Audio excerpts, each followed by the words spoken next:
If you want an image of Quebec, the spoiled child of Confederation, you won't do much better than this. This is a TV ad by the Liberal Party of Quebec showing Pauline Marois, who was the Parti Québécois premier of Quebec. She is a millionaire, a gazillionaire, frankly, in her private life. That was her marching, banging pots and pans, marching in a student protest for more money.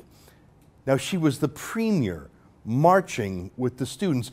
I should tell you that Quebec University students pay the lowest tuition in Canada, and that's because of you and me in the rest of Canada sending money to Quebec. So isn't that the perfect image?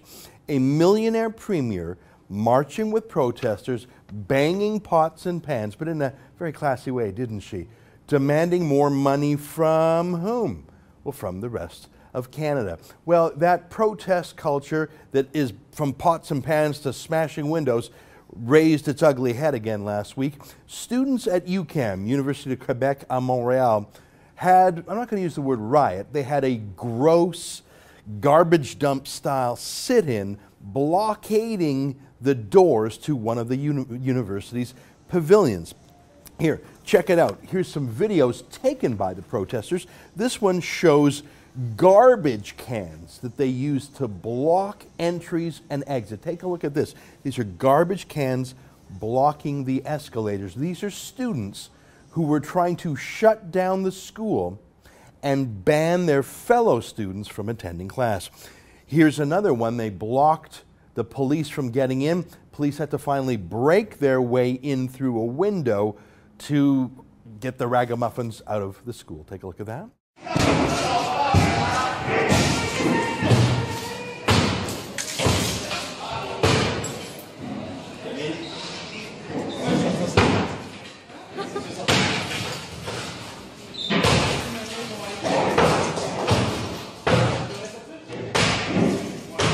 When police came in, they helped university security handle the rabble. I'm not going to call it a full-scale riot because I don't think it was, but as you can see here, some of the young men and women had their face obscured by a handkerchief, like they were gunmen, bank robbers, God forbid, terrorists. Look at that, face-obscuring masks and that Halloween-style Guy Fawkes-style mask on one of them there.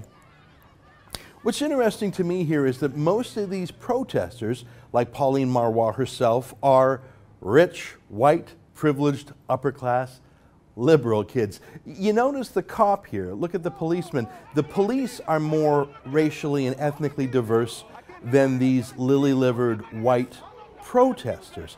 Because, you know, if you're a new immigrant to Canada and you manage to get into university, perhaps the first person in your family's history to go to post-secondary education, are you really going to fritter it away smashing things and blocking things? No, you're going to study, and thank God your parents got you to Canada.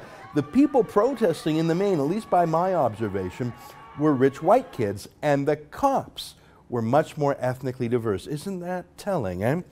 I want to show you what this UQAM campus looked like when the ragamuffins were finally dragged out.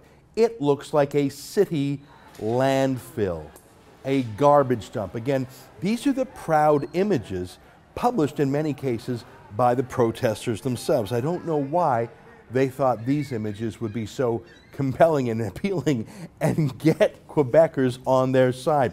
I say again, even the Quebec government itself is not particularly strong on this. The money to come to clean this up will again probably come from the rest of Canada, Quebec being by far the largest recipient of transfer and equalization payments. There's a lot of irony here. One is that these protesters were arguing against austerity, which is a big word for having to pay a little bit more of the price of your own tuition.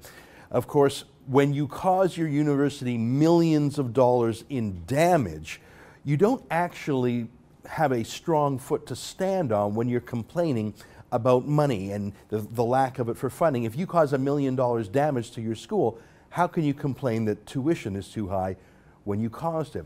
There's another thing these students claim to care about, and that's democracy. But that same Pauline Marois, that millionaire we saw pretending to protest against herself, she lost the last election. And actually the Liberal Party, Philippe Couillard, won on a slightly more fiscally responsible approach. And so these protesters, I'm not going to call them rioters, but they're vandals, they're mischief makers, they're destroyers. Some of them had actually earlier broken into classrooms wearing masks, trying to shut down those students who did want to attend. There were panic attacks. Wouldn't you be panicked if you were in class at UQAM and a bunch of masked men burst in shouting and screaming at you? Maybe it's a terrorist attack. In fact, by some definitions, I suppose, that was. So they were actually bullying their fellow students, trying to get them to stop going to class, bullying their fellow students by barricading them out of school, and yet they're calling themselves democracy activists by forcing others to boycott their own school and miss a year, miss a grade, miss exams, miss a job. And democracy activists who lost the last election, their pot-clanging premier lost the last election, they're not Democrats. They're anti-Democrats. They lost the election, they're losing in the court of public opinion, but they don't care because they still are able to get away with violence. Why? Because you and me keep paying for it. For TheRebel.media, I'm Ezra Levant.